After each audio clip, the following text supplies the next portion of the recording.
ABC Listen. Podcasts, radio, news, music and more.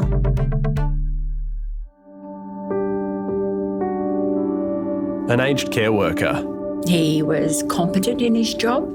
He was friendly. In one of the finest nursing homes around. There was always someone around which made her feel safe. Is suspected of the worst possible crime. A former nurse has been charged with murdering 2 elderly people at a Newcastle nursing home. His arrest came as a shock. Gary Davis was left stunned and distressed. And 10 years on, he's speaking out from behind bars. My name's Gary Stephen Davis. I maintain my innocence. But is he lying? You've predicted the deaths of 2 of the people who were injected. So how do you explain that? Award-winning investigative reporter Anne Connolly is on the trail, unearthing fresh evidence. Is it possible that he had been doing it and hadn't been caught before? The Invisible Killer, a new series by Background Briefing. Hear it now on the ABC Listen app.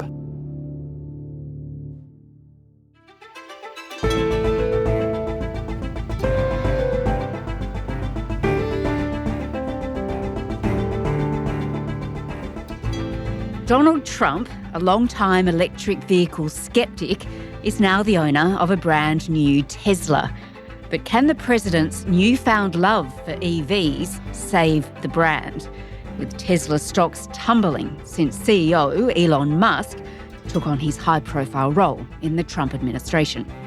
Today, an EV expert on all things Tesla and where EV sales are heading in Australia.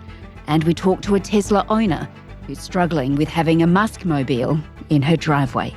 I'm Sam Hawley on Gadigal land in Sydney. This is ABC News Daily.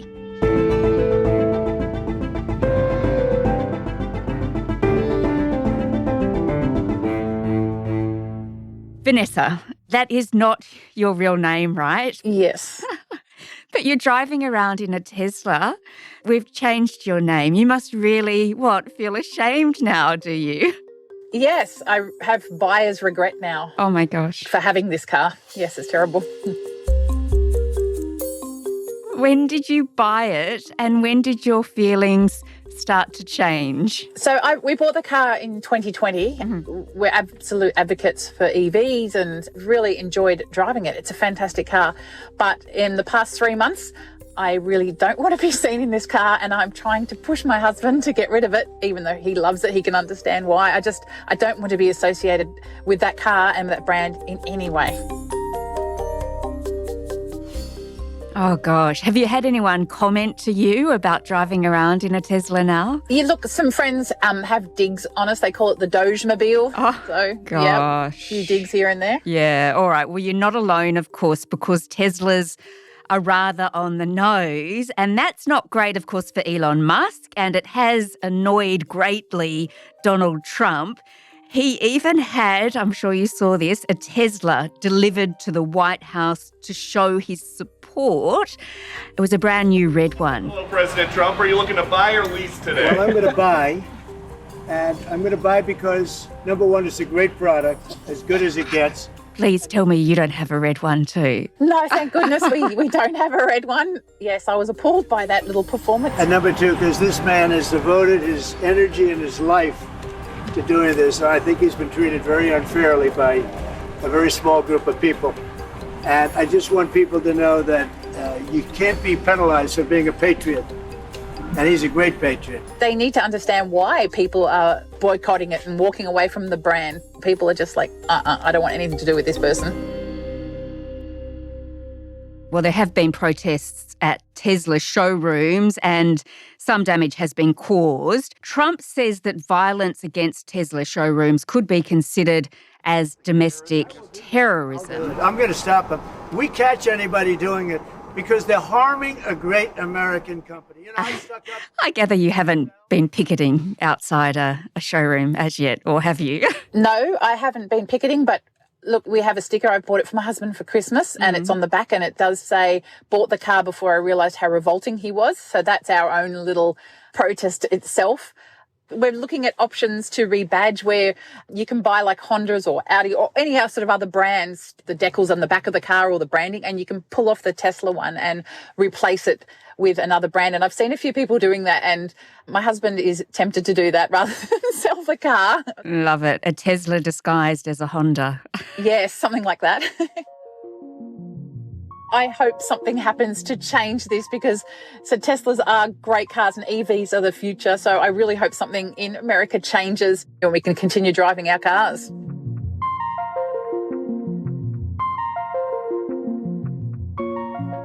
Hello, my name is Giles Parkinson. I'm the founder and editor of online publications Renew Economy and The Driven.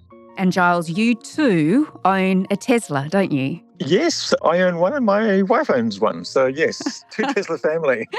Well, some people are a bit uncomfortable with that now. How do you feel? Look, I have to say I do feel less comfortable than I used to. My wife is wondering whether she should get a different car because she feels even less comfortable than I. We've both got stickers in our car saying we bought this before Elon Musk went crazy. Oh.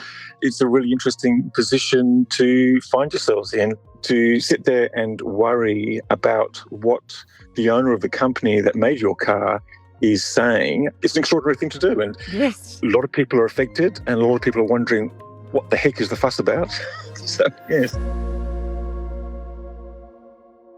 Yeah, absolutely. Pretty unprecedented, I would have thought. But I want to unpack with you, because you are the expert, not only just the Tesla driver, exactly what is going on. Because Tesla has been doing not so well, of course, on the stock market. So what have we been seeing? Look, we've seen this massive pushback, I think, from consumers around the world. And we've also seen a big drop in Tesla sales around the world, and including in Australia, including in the US, including and particularly in Europe. Now, the Elon Musk fans insist that the fall in the sales is the result of people waiting for the next edition of the Model Y, which has been the best-selling car in the world, and that's coming out in the next couple of months. People say, well, of course the sales are down because people are waiting for that to be produced and then delivered. But I think any sort of realistic assessment of what's happening here is that this pushback is really starting to bite. The fall in the sales is quite significant, 60, 70, 80%.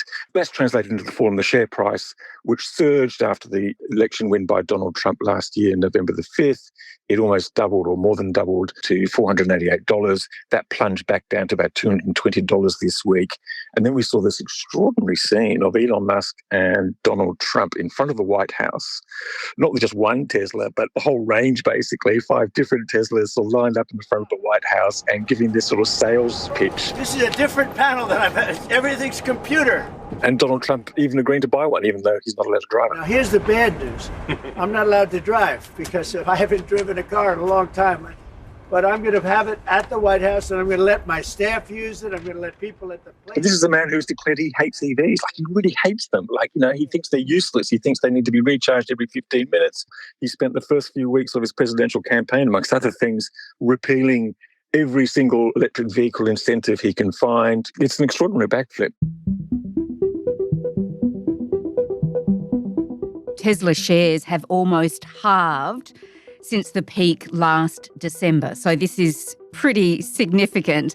It's lost $800 billion in stock market value. So this is not a little loss for Elon Musk, that's for sure. Look, I think it's probably more of a consumer reaction than an investor reaction. Mm-hmm. I think a lot of the investors and the shareholders there are fully engaged with Elon Musk, the techno whiz. They're fully on board with that whole thing. And I've got to say, a large amount of Tesla customers are still on board. There's people who just will say, well, why would you put that sticker on your car? Why wouldn't you buy a Tesla? It's the best car out there.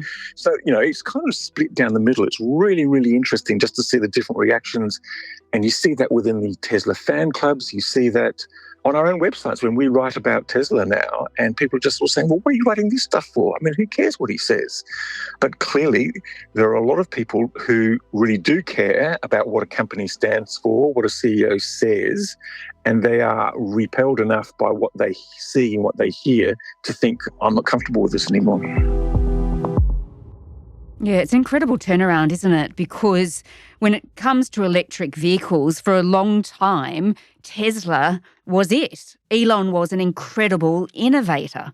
Just tell me about the rise of this company. Look, there's no doubt that he was the man whose force of personality and sort of vision just sort of propelled this company forward. So they started rolling out the Roadster, which was just like this sort of speedy little machine in 2008. And then they delivered the Model S, which was a high-end performance electric vehicle that no one had ever produced. No one actually thought of doing that.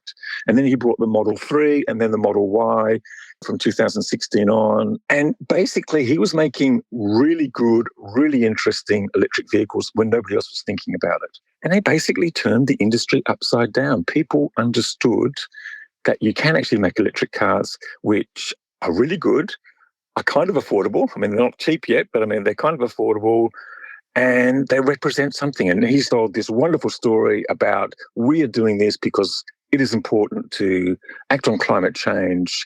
We must stop burning fossil fuels. We've got to improve the planet and everything like that. He quit a Donald Trump advisory council role in the first presidency because of his pushback against the withdrawal from the Paris Agreement. Yeah.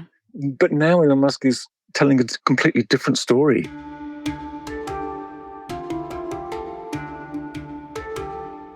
All right, so Giles, what to do? A number of Tesla owners, including yourself, I think, are almost apologetic about driving these around nowadays. But the thing is, there are a lot of other options now, aren't there? Look, there are. Less so in Australia, unfortunately, because we're still behind. If you look at the top 10 models, EV models in Europe, half of them are still not available in Australia or only just sort of arriving this year. In Europe, it's interesting. Tesla has played an important role but never had a dominant position. Its market share now in Europe is probably around 10%. In the US and Australia, Tesla has absolutely dominated the market. So it's accounted for more than half of all EV sales in both those markets historically. In Australia, that's starting to fall or has started to fall because there's increased competition from Chinese electric car companies, but with names that people have never heard of. So things like Geely and Zeekr and Xpeng and Leapmotor, and people are just going, what the heck's that? Who are they? Will they last? But they're cheaper. They're cheaper. But it hasn't taken off in the same way as Tesla vehicles did. And so Tesla's share has now fallen quite significantly in the Australian market. The numbers that it's selling has fallen significantly. But because of its dominance in the market, that's actually taken the whole sort of EV market down. But Australia is still, it seems, if you look at the numbers, it's still very much attached to that sort of hybrid and plug-in hybrid thing. And those sales are really surging. In fact, it's the strongest part of the market at the moment. Yeah, that's really interesting, isn't it? So we're buying fewer Teslas at the moment, but that doesn't necessarily mean that our switch to EVs is inevitable. We like the hybrids because we've got long distances and we're scared the battery's going to run down. Yeah, we are scared. I don't know why we're scared. As mentioned before, we've got two Teslas. Between the two of them, we've done more than 200,000 kilometres in the last few years. I mean, we've taken them on long trips. We've never had an issue. But look, out there, people are worried about that. They're worried about turning up at a charger and finding it's not working and wondering what the heck they can do. They're worried about waiting times. They're worried about queuing. They simply don't know. They haven't had the experience. They're still very much attached to what they do, what they're comfortable with. So what are the figures in terms of the number of EVs on our roads now? Pretty low still. Yeah, look, they've fallen to about less than 5%, I think, in January and February, largely because of the slump in the Tesla sales, whereas you're seeing that the hybrids are just absolutely surging. I mean, it's about 1/3 of the market now, if you include hybrids and plug-in hybrids. All right, well, Giles, back to Elon Musk. He is the richest man in the world, of course, but this would be hurting him. Financially, of course, but also his pride might be somewhat battered. I don't know if that's true or not, anyway.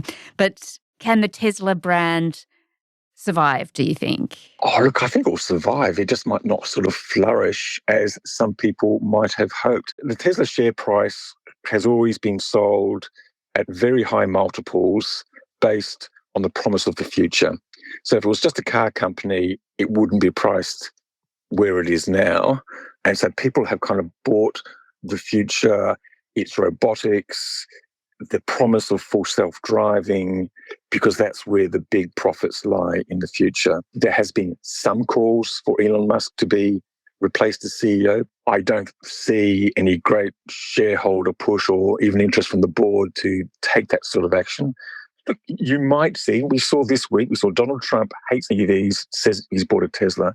Sean Hannity, the conservative broadcaster, has always just panned EVs, just said they're the most ridiculous thing in the world. He came out this week and said, I'm buying a Tesla. So what we might actually see is like a change in the customer profile of Tesla. All right. Well, Giles, happy Tesla driving. We will not hold it against you.